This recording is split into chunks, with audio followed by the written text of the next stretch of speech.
limited municipal capacity to navigate funding programs available.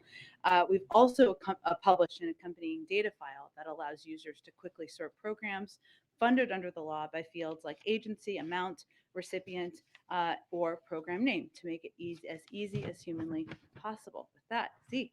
Thanks, Jen. I just want to start with tensions between Russia and Ukraine. And we've heard in the last couple of days from some Ukrainian government officials minimizing or downplaying the imminence of the potential Russian invasion. There seems to be a disconnect between Washington and here. Is there concerns in Washington that talking up the Russian threat is, in fact, weakening the Ukrainian government? Well, I can only speak for our intention and our responsibility. And we feel it's important to be open and candid about the threat from Russia. It's not just words, of course. You are seeing specifics that we've been laying out here, including over 100,000 troops on Ukraine's borders, amassed on the border with more troops and weaponry on the way. They've also been surging troops into Belarus, which our UN ambassador spoke about this morning, seeing about a surge of 5,000 troops in Belarus with plans for more in the coming weeks. We're also seeing Russia undertake efforts to destabilize Ukraine, including through a possible false flag operation. It's dangerous. We've been saying for more than a week that Russia could invade at any time. I would note, though, that our effort is to ensure we're informing the American public and the global community of the seriousness of this threat, even as we work with the Ukrainians, with the Europeans, to ensure we are not only preparing them and providing them supplies that they need, but standing up and making clear to the Russians what the consequences will be. So I can't speak to the motivation or the reasoning for the comments of Ukrainian leadership. I can only speak to what our efforts are here. And is there any discussion underway in Washington of providing sort of economic stabilization to the Ukrainian government as they try to deal with capital flight and other sort of domestic concerns as this sort of stalemate continues right now? Additional economic assistance beyond humanitarian assistance or other economic assistance we've provided? I'm not aware of that, but I can check and see if there's more specifics from our team. On Capitol Hill, there is bipartisan legislation that seems to be coming through pretty quickly that would include potentially preemptive sanctions against Russia ahead of a potential invasion, further invasion. Is that something the president is willing to sign into law should it pass? Well, we are working very closely with Congress on Ukraine and Russia and the tensions we're seeing build up at the border. We've briefed you on the number of conversations we've had, both in a classified and an unclassified format, and we've also had a range of conversations about this legislation. We certainly are encouraged by the fact that there is bipartisan discussions about how to hold Russia accountable, how to have a deterrent impact. Our view is that sanctions can be an effective tool of deterrence, and the deepening sell-off in Russian markets reflects our message to Russia. But we are in these conversations with Congress, and we look forward to continuing those. And just on a different topic, we heard a few minutes ago from Governor Hutchinson calling on the CDC and the federal government to provide more clearer guidance for the American public as COVID-19 moves from the pandemic stage to a more endemic virus that we all have to live with for some time. Can you speak a little bit how is that something that the president believes as well? And is there a disconnect between the White House's messaging for Americans that they should go about, take precautions, but they can go about their daily lives in the midst of this Omicron surge, particularly if they're vaccinated and boosted, and also the precautions that are taken because the president is the president, the distance between him and the governors, not going to dinner last night with the other governors, things like that sort. Well, I would say first, there are a number of precautions that we have long taken from the White House and around the president and vice president, which I think is to be expected. He still participated in the event last night. The president's view, which I think you heard him speak to in his press conference just about 10 days ago, is that COVID and our efforts to address COVID are not going to exist in this current world we're living in now. This is not the new normal, what we're living in this moment. And that's important for the public to understand because right now we're seeing record hospitalizations. We are still living with a range of precautions that change how people live their lives. And in the president's view, that is not living with COVID in a way that it doesn't disrupt your life, given we're still dealing with surges across the country. It is also true, as you heard him talk about, and this is where I don't think there's a disconnect. Maybe it's maybe it's the use of words, that we have a range of tools that we did not have a year ago, right? And this is something we've obviously been in close discussion with governors about, whether it is, of course, the fact that more than 87% of the country adults have received at least one dose, or the fact that we've just ordered a huge supply of pills that is a game changer in many ways, or that we have masks that are now being distributed across the country, and tests as well. So we are in a very different place. I don't think we see it as a disconnect. The president's view is that right now we still need to keep our heads down and stay at it to fight what is still, surging in parts of the country. But we do have the tools to get to a point where it does not disrupt our daily lives. Go ahead.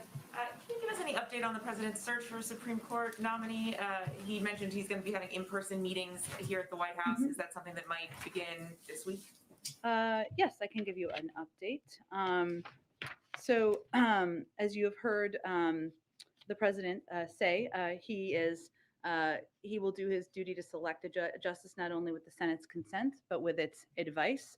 As somebody who served on the Senate Judiciary Committee and was both as chair and ranking member, he is steeped in this process and looks forward to advice from members of both parties on the Hill, as well as top legal experts and scholars across the country, working with the vice president and his team at the White House. And I think you will see those consultations start this week. So tomorrow, the president is going to host Chairman Durbin and Ranking Member Grassley at the White House to consult with them and hear their advice about this vacancy. Chairman Durbin has worked on 7 Supreme Court confirmation processes. The president has also worked for many years with Senator Grassley and respects his knowledge and views. So this will be part of that process, and I expect we'll have more details to confirm as the week proceeds. The president has said he's going to be, reaching across the aisle, obviously, as he makes this decision. We heard over the weekend Senator Lindsey Graham supporting his fellow South Carolinian Judge J. Michelle Childs. Is bipartisan support a must-have for this president, or something that he would simply like to have? Well, I think, one, we appreciate Senator Graham's thoughts, and the president is working hard to choose from a wealth of deeply qualified candidates who bring to bear the strongest records, credentials, and abilities that anyone could have for this role. I think, as the president views it, what's his objective and his intention is to choose from among a group of Black women with an impeccable record. Impeccable records and impeccable credentials. And he expects the Senate, Democrats and Republicans, to consider the qualifications of these nominees and do that as it has been done historically for many decades in the past. So we certainly expect, and he has every intention of nominating somebody who with impeccable credentials. And certainly we expect and are hopeful that Republicans will look seriously at whomever he nominates and at who they are and what they would bring to the court. And just one more on this. Our latest poll shows that just over 3/4 of Americans, 76%, want the president to consider all possible nominees, not only Black women, as he pledged on the campaign trail. What do you make of this, and why do you think that a majority of Americans want the president to take a different approach here? Well, again, what we can assure the American public of, wherever they fell on that poll, is that he will choose and nominate someone who has impeccable credentials and is eminently qualified to serve as a Supreme Court justice, and someone who is eminently qualified to serve in a lifetime appointment. He did make a promise to the country. That's certainly how he sees it. And he's going to work hard on this choice, seeking advice and counsel from, as I noted earlier, a range of leaders, of experts. And that's something that he is already pursuing this week. I would note that there's a long history here. President Reagan promised the country he would nominate the country's first woman to serve on the court, and he did so. Former President Trump also promised to choose a woman just over a year ago, and there was no such complaint from the voices on the right who are speaking out now. But the president's commitment is to deliver on the promise he made to the country. But there's no question in his mind that there is a wealth of qualified, talented Black women to choose from in this to nominate. Go ahead. Can you talk a little more about the size of the pool of candidates that the president will be considering? We've heard a lot about a few names that are currently federal judges the president had appointed, but then we've seen some expanding lists. Could you quantify that to any degree? And are all of these women being actively considered for the vacancy? Or might it also include future federal positions that the president would also have the power to appoint? Well, this may be unsatisfying. I will just preface for you, Kelly, which I hate to do, but as somebody who appreciates the solemn importance of the responsibility he has, he's of course been reviewing a number of potential candidates. That is a list that is bigger than a few in the number of bios that he has been looking at, and that have been prepared for him by his team in order to be prepared if a vacancy occurred. We don't think, and it is important to him to preserve the details of the process. And his intention is to, as you know, put forward a nominee next month. So this is not a many months long process. He is very focused on it and committed to it, but we're not going to get into details of names if we can avoid it, or details of numbers at this point in time. Often for this kind of process, there is a team appointed to work short-term inside the White House to be sort of a guide for that nominee. The term of art in Washington is Sherpa. Have you made any progress on that? We've been making progress and expect we'll have more to announce for all of you hopefully soon. And last question, do you think bipartisanship, the chance to get Republican votes, would be a factor that would weigh heavily on the president among those he would consider? I think the president is going to select a woman, a Black woman, who is qualified, who is prepared, who has impeccable experience to serve on the court. He's going to do that based on her credentials, of course, having a discussion with her, and not through gaming out the system. He believes that Democrats and Republicans should seriously and carefully consider any qualified nominee he puts forward, as he has done in the past himself. Go ahead. Oh, sorry, I'll come back to you, Jack. I didn't. Sorry. Sorry, thank you. The members of the economic team have been sort of front-running the jobs number on Friday, saying that the figure could be wonky, of course, of all the Omicron cases we had during the sample period. I'm wondering what your expectation, or the White House's expectation, for this report is, and in particular, we had a lot of revisions of these reports in recent months. Do you think it's time to overhaul how the Department of Labor does this survey, the methodology, that kind of thing? I have no prediction or call for any changes to how the process is run. But what I can tell you is we're looking in preparation for the Friday jobs numbers. We'll get the monthly jobs report, of course, for January on Friday. The way the jobs numbers are calculated is every month is calculated every month. Is a little complicated, but there are some simple things here to understand that most people don't realize. If a worker was out sick during the week the survey was taken, because the data is taken over a week, and that is what the monthly jobs numbers is based on, and did not receive paid leave, they're counted as having lost their job. Now, that isn't an accurate depiction, and this is why I think you're asking the second question, of whether or not they were unemployed, but that's how it's calculated. Because Omicron was so highly transmissible, nearly 9 million people called out sick in early January when the jobs data was being collected. So during that same period of time, and the week the survey was taken, the week of January 12th, was at the height of the Omicron spike. So we just wanted to kind of prepare, people to understand how the data is taken, what they're looking at, and what it is an assessment of. And as a result, the month's jobs report may show job losses, in large part because workers were out sick from Omicron at the point when it was peaking during the period when the week where the data was taken. Can I follow up on Zeke's question? Sure. In regards to the president's distancing in events, is it fair for us to interpret that this is a precaution being taken given the caseloads we're seeing, in particular in DC, but other places? Is he taking more steps to not sit within 6 feet, for instance, of people that he had been previously? It's not a new precaution. We have had a process, and it may look different when people are sitting down, right? Because we don't do as many events with people seated versus standing. But when somebody has their mask off, we make a special effort because they're speaking to ensure that spacing is adequate. Applies to the president and the vice president. For instance, other people spoke today, but we're shoulder to shoulder. So we're just wondering if there's a particular rule for the VP and president. I know that's a precaution we try to take around them. I can certainly see if there's more specifics of additional speakers. Finally, can you give us any update on the Build Back Better negotiations? Is that a fair word for them? Is that ongoing? Can you say whether the president has spoken recently with Senator Manchin or Senator Sinema? I'm not going to give any details on any conversations he's had per our policy of trying to keep those conversations private.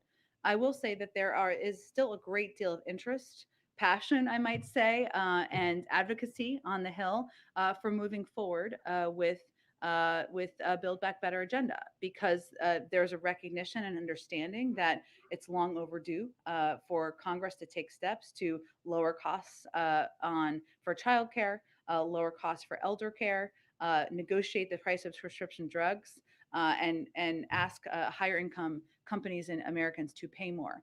Those are all also widely popular among the public. So right now, the point we're at is there's a lot of discussion among members, their staffs, committees. We're engaged in those as well about what big chunk, just to keep using the phrase, we can agree on moving forward. And of course, that would require 50 votes, but those conversations are always ongoing. Thank you. Oh, go ahead, Jackie. Thank you, Jen.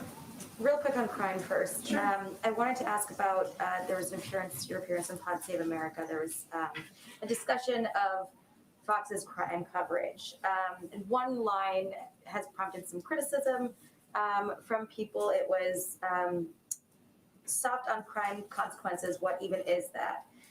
Were you speaking in your personal opinion, or is that at all a reflection of the priorities of this administration? Because the criticism is that it would reflect that crime is not a priority of this administration. Well, I encourage anyone to listen to the full context of the interview and the conversation. What I was speaking to was a chyron on Fox News, since you raised it, which suggested this administration is soft on crime with no basis, given we have had many conversations and back and forth with you and your colleagues about the prioritization of the president to ensure that we are working as close partners with leaders, whether it is Mayor Adams, who he's going to spend the day with on Thursday, or others in the country. And the facts speak for themselves. This is what I was talking about in the interview for the full context. In the American Rescue Plan, there was additional funding to support local cops programs, something that every single Republican voted against. I said in that interview that I know they don't like it when we call that out. I'm going to keep calling that out because that's a fact. Also, President Biden has proposed a significant increase in funding for local cops programs in his budget, more than the prior president. That's a fact. So if those facts are uncomfortable, I'm sorry for people who feel they need to be critical, but the president has been a longtime advocate of addressing crime. He's never been for defunding the police. Our Department of Justice has increased funding, has put in place support for strike forces. And the other fact that is never talked about in these Fox packages, maybe in this one, is the fact that gun crime is a major driver of crime across the country. Also a fact. So those are pieces I think in that moment I was speaking to. And again, we're about the facts here, and addressing crime is something that is a root of the president's agenda. Appreciate that. And then I want to move on to the DOJ. There is a letter from Tom Cotton today threatening to block the president's DOJ nominees over the Department of Justice allegedly denying 4 deputy U.S. Marshals legal defense in lawsuits stemming from the Portland riots. Is the White House aware of this? And can you give us any explanation for why that would be happening? I'm not aware of the specifics of it, Jackie. I'm happy to check with our counsel's office, I assume, and see if there's something more specific we can get back to you. Thank you. And then on there's been this leaked video of Border Patrol agents expressing frustration over some of the policies of this administration. I know that we talked last week about flights, and we've heard the explanation for this procedure that they were frustrated over. But this video seems to show that morale is, in a tough place, that these agents are frustrated who are having to carry out these policies. Is anything being done to improve morale? Is there going to be any sort of outreach from the administration to Border Patrol, given that we're seeing more of this come to the surface? I haven't watched in detail the video. I will note that I think it was the migrant flights video. Is that the one that was, or is it different? It's a different video. Okay. I didn't want to speak to the wrong thing. Of course, the role that Border Patrol agents play in ensuring security and safety at our borders is something that there's great value for in this administration. I would point you to the Department of Homeland Security, who oversees, of course, the Border Patrol agents, and can see if there's any more specific programs that are underway. Go ahead, Jeff. Thanks. And then Jeff, go. A follow to Kelly's question about trying to quantify the pool of Sure. potential Supreme Court nominees. Yeah. A White House official told us late Friday that the reporting in some outlets that there were 3 primary contenders, that was incorrect. I wonder then, for our reporting, would it be more accurate to say a dozen, dozens plural, women under consideration? I understand your efforts. I appreciate them. I value them. But I can tell you that the president feels very strongly about ensuring we're protecting the process. What I was getting at with Kelly a little bit, but let me be a little more clear, is that the number of bios and information that the president has been reviewing was greater than the 3. Okay. On voting rights, what's the president's view on the early bipartisan talks around rewriting, reforming the Electoral Count Act? It doesn't go nearly as far as he'd wanted on voting rights, but there is perhaps new urgency given the former president's comments at that rally and in the statement where he appeared to admit to this scheme to overturn the election results in 2020. Sure. Well, let me speak to that first, and then I'll come around to the Electoral Count Act. So in terms of the former president, his actions represented a unique and existential threat to our democracy, as the president has said many times. But his remarks this weekend, he defended the actions of his supporters who stormed the Capitol and brutally attacked the law enforcement officers protecting it. I think it's important to shout that out and call that out. He even attacked his own vice president for not, in his words, having overturned the election. And it's just a reminder of how unfit he is for office. And it's telling that even some of his closest allies have rejected those remarks as inappropriate in the days since. As it relates to the Electoral Count Act, as you noted, Jeff, in your question, I mean, it is not a replacement. And I think why we keep saying that is because we don't want anyone to suggest who supports it that it's a replacement for the John Lewis Voting Rights Act or other voting rights legislation that has important components of it that would provide a basic baseline and important protections for people across the country who are trying to exercise their fundamental right. We've been open to and a part of conversations about the Electoral Count Act. We've never been opposed to it. We just don't want it to be a replacement for. And lastly, at least 6 HBCUs received bomb threats today. Yeah. The FBI says it's aware of these threats and it's coordinated with the local law enforcement. Has the president been briefed? And do you have anything to say about it from the podium? I will say that these are certainly disturbing, and the White House is in touch with interagency partners, including federal law enforcement leadership on this.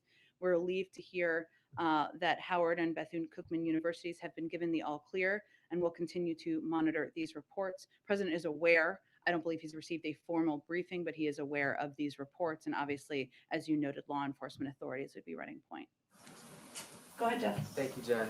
There was a UN Security Council meeting today. Yeah.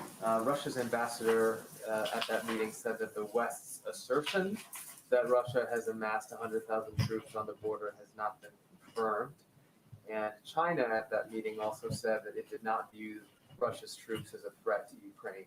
Wondering about the White House's response to those 2 comments. Well, those are also the 2 countries that voted against the meeting proceeding, the only 2, right?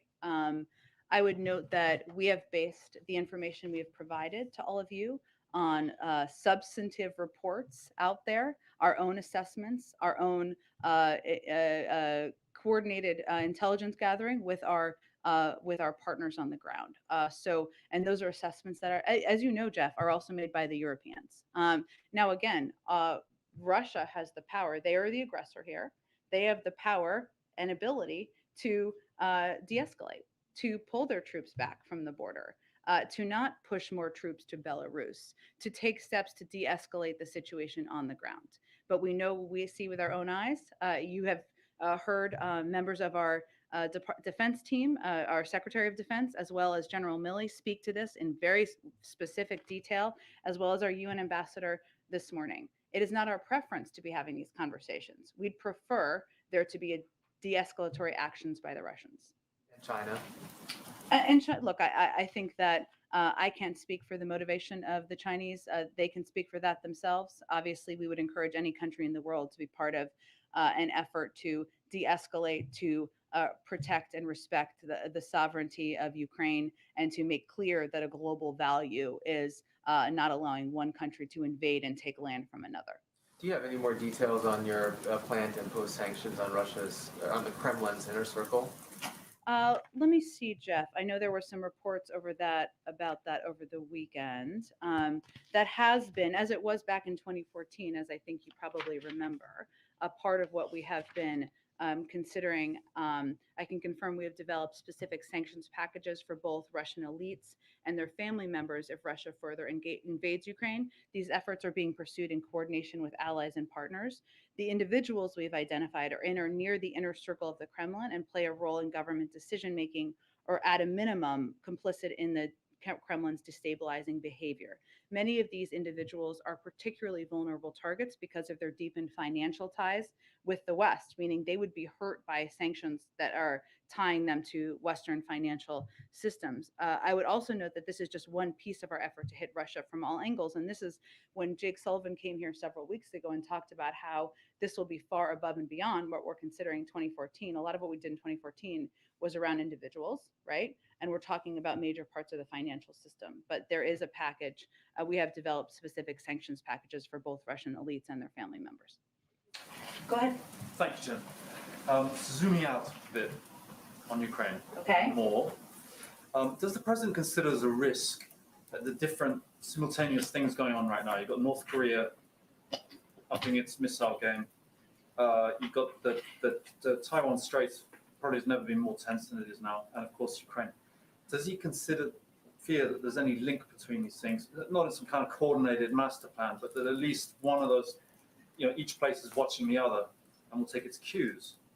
And then maybe how Ukraine goes forward could provide a lesson to the other challenges that it's facing. Well, I would say one, North Korea has been doing missile tests, dozens of them in prior administrations. And obviously we've spoken to it each time that has happened. The door to diplomacy remains open, and we have conveyed that clearly. We are very careful not to combine all of these pieces into one because they are all different circumstances.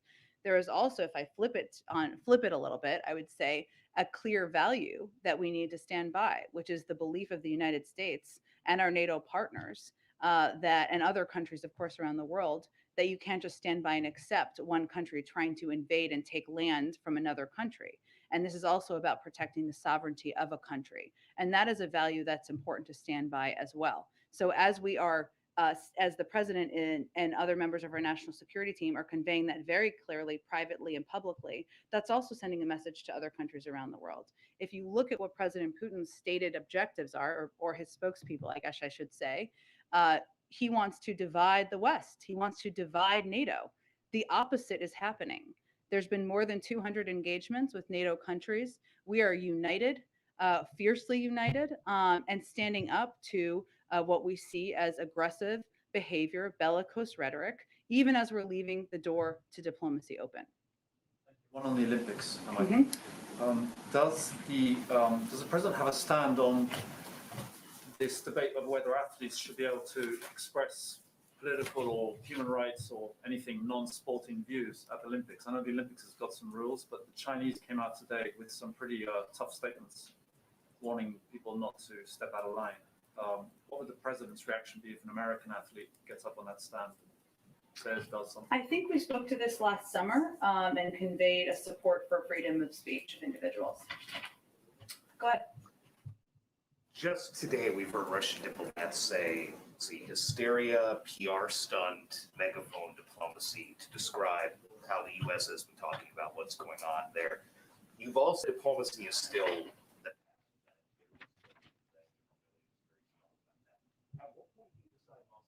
interested in that, and that it will have to shift from we really want to do this to clearly they're not paying attention at this point. Well, I think what's important to note here is our view is that the door to diplomacy should always be open.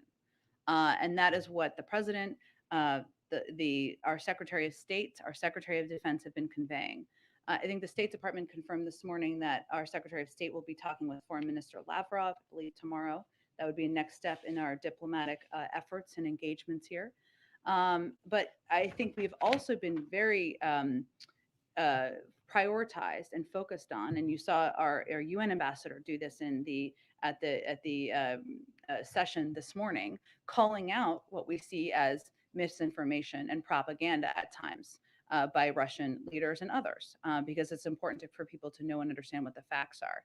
But regardless of what people's public rhetoric is, it's our view that the door to diplomacy should always be open. And ultimately, the question here is about what President Putin is going to do. So we're always going to keep that door open.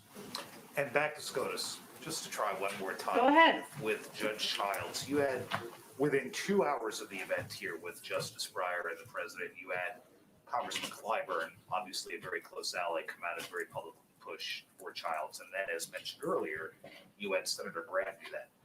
Hard to think of two opposite folks. The number 3 House Democrat, like the president, a former Judiciary Committee They are chairman. both from South Carolina, which may be a factor. With the state, but when you're talking about the bipartisan part of it, Yeah. how much weight might the president put on something like that, where you have, again, the number 3 House Democrat, you have a Lindsey Graham uniting for one person to very publicly putting the pressure on almost immediately to kind of nudge him in that direction? Well, I can only tell you how the president is approaching his role here, and he is very familiar and has lived through many confirmation processes and hearings. He takes his role very seriously, and his role is to pick the most eminently qualified, credentialed Black woman to serve as a Supreme Court justice, a lifetime appointment. It is certainly encouraging. We've seen the comments, of course, of Senator Graham and Congressman Clyburn. We always welcome agreements on anything in this town, but the president's focus is not on gaming out the process. It's on picking the right candidate. Go ahead in the back. So the president today, two topics, which on inflation, the first one. The president told governors today, quote, we've sent you a whole hell of a lot of money and we're going to send you more.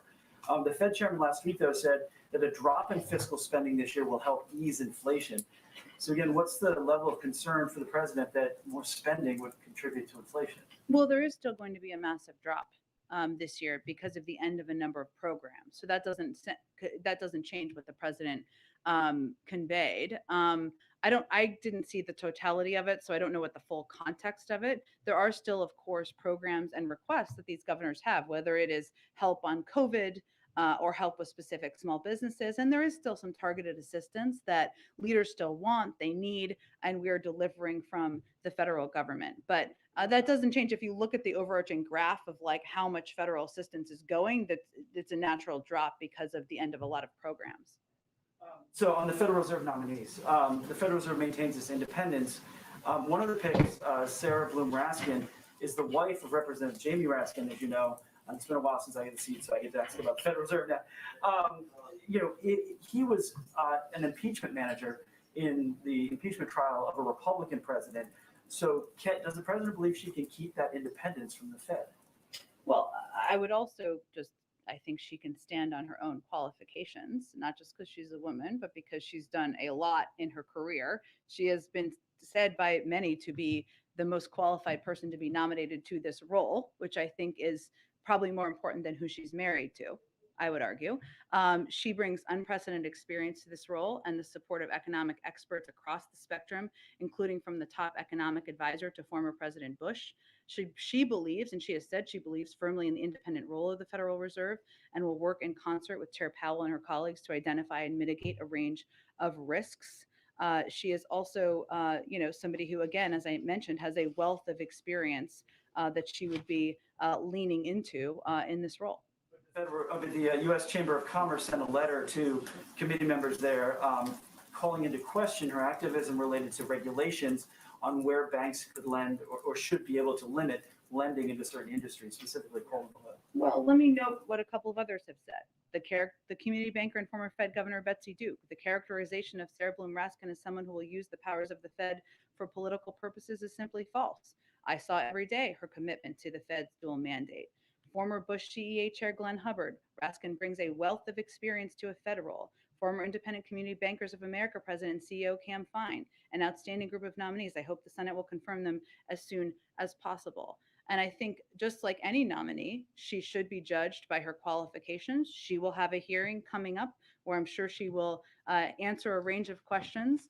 But I think her background, her credentials, her experience is unquestionable in terms of its preparedness for this role. So her husband being an impeachment manager had nothing to do with that, just to put it bluntly. Again, I would say that her experience and her impeccable credentials were the determinant in her being nominated for this role. And I I think it's a little questionable for anyone to raise otherwise. Go ahead. Thank you, Jen. The administration is committed to the release of U.S. citizens held in Iran. Can you update us if there's anything new and whether the White House has asked the Qatari foreign minister to mediate since he was recently in Tehran? And I have another question. Sure. Well, I would say obviously there's a range of topics, as I think we briefed out to you, and we can talk about more about that if you would like, that will be discussed during the meeting this afternoon. There's no special coordination between the United States and Qatar on this particular visit about Iran, but of course, there are a range of topics, including the nuclear negotiations, that could be a part of the discussion. So nothing on the release of the hostages. Everything was reported. It's not correct. Well, I would say again, I don't have anything more to offer to you other than to say that they could talk about the Iran nuclear negotiations, but there's no special coordination plan for this trip. Also, the Houthis has attacked Abu Dhabi yesterday while the Israeli president was meeting. You keep saying that you want to protect your allies in the Gulf, but practically, how can you stop them from escalating, as we have seen in the last few weeks? Well, I expect my colleague, John Kirby at the Pentagon, may have more to say on this, but I can tell you that as to your question about the report, U.S. military personnel responded to an inbound missile threat on the UAE. This involved the employment of Patriot interceptors coincident to efforts by the armed forces of the UAE. I would say we are working quite closely with them. Again, my colleague will have more to speak to, but we are very focused on working with them and defending against all threats to their peoples and territories. Go ahead, Shelby. Thanks. I got two. Nikki Haley and Senator Reich wrote an open letter to U.S. Olympic athletes this morning, warning of a high risk and potentially dangerous political environment. Is President Biden at all concerned for the safety of American athletes competing? Well, I would say first that we are very focused on the safety of American athletes. And as you know, unrelated, all related, I guess, we made a decision not to send a delegation. It was not related to that. It was related to our concerns about PRC's ongoing genocide and crimes against humanity in Xinjiang and other human rights abuses. I just wanted to note that for the record. But in terms of athletes, we do everything possible to work in coordination with the U.S. Olympic Committee. We're providing consular and security services to our athletes, coaches, trainers, and staff, as we do for all U.S. citizens overseas. Additionally, we expect the PRC to ensure the safety and well-being of our athletes. They have our full support. We are 100% behind them. We've also provided the U.S. Olympic and Paralympic Committee and corporate sponsors with briefings as well, and we will continue to work in lockstep with them. And then going back to crime, I know you noted the president is not for defunding the police. He has initiatives on combating crime, but we are seeing crime surge in major cities. And the president's poll numbers on the topic, there was he had an approval rating on crime was at 36% in one December poll. Does that indicate to the White House at all that Americans feel Democrats are out of touch when it comes to safety or criminal justice? And, what's the administration's takeaway to these numbers and the rise in crime? I think we all agree, or should agree, that violent crime is a serious problem. We actually saw a record jump in murders in 2020 under the former president, and there hasn't been new FBI nationwide data that has been released to date. There has been some city data, of course, which is important to focus on and talk about. Our view is that instead of turning this into a political football, we need to be focused from the beginning of the president's time, all of his time in office, on reducing crime and keeping our community safe. And that's why he's been a long-time advocate for more accountable community policing. That's why he has supported and advocated for additional funding for proven community programs to reduce crime, why he's working to crack down on rogue gun dealers who sell firearms to criminals, and why he's taken executive action to crack down on ghost guns. So his objective is to work with Democrats, Republicans, mayors, local leaders to work to address what we've seen as increases in crime in some areas. But I would just note that nationwide, there has been an increase in crime over the past few years. Go ahead. Oh, go ahead. I'm sorry. Go ahead. Jen, the governors were just out at the States just a minute ago after meeting with the president. They said their biggest message to the president and the administration is they want flexibility in how they spend these monies. What can the administration do, or what are Which money, just for clarification? and also COVID relief bills? They want more flexibility in how they can spend that. Sure. Well, I would say first on infrastructure, we just published this massive booklet with the intention of providing a bunch of guidance to governors, state and local electeds, communities about how they can apply for funding. It goes through different grant programs, so different programs work differently. Some of it, as I think we've noted in the past, has been against some of the most structurally challenged bridges, for example, which will take some time. But there are just different ranges of programs that come from different agencies. Obviously, if there are lead pipes in their state or communities or schools, those are things we're going to replace. That's pretty clear. But there is a lot of hopefully comprehensive information in this lengthy booklet about how, or book, it's a big book, about how to apply for grants, a follow-up for how to ask questions as they come up as needed. In terms of COVID relief funds, I mean, we have what I'd really have to dig into more specifics of what they're looking for. There have been areas of some flexibility in terms of how funding has been spent for schools or how funding has been spent for local community programs throughout the course of time, like through the American Rescue Plan and others. So I'd have to look at the greater context of what their exact issue is. Okay, and the final question, what is the federal government going to do to supply, or any supplies going to the Northeast states that just got hit by the blizzard? So we work very closely with state, local leaders to respond to natural disasters, of course, including storms.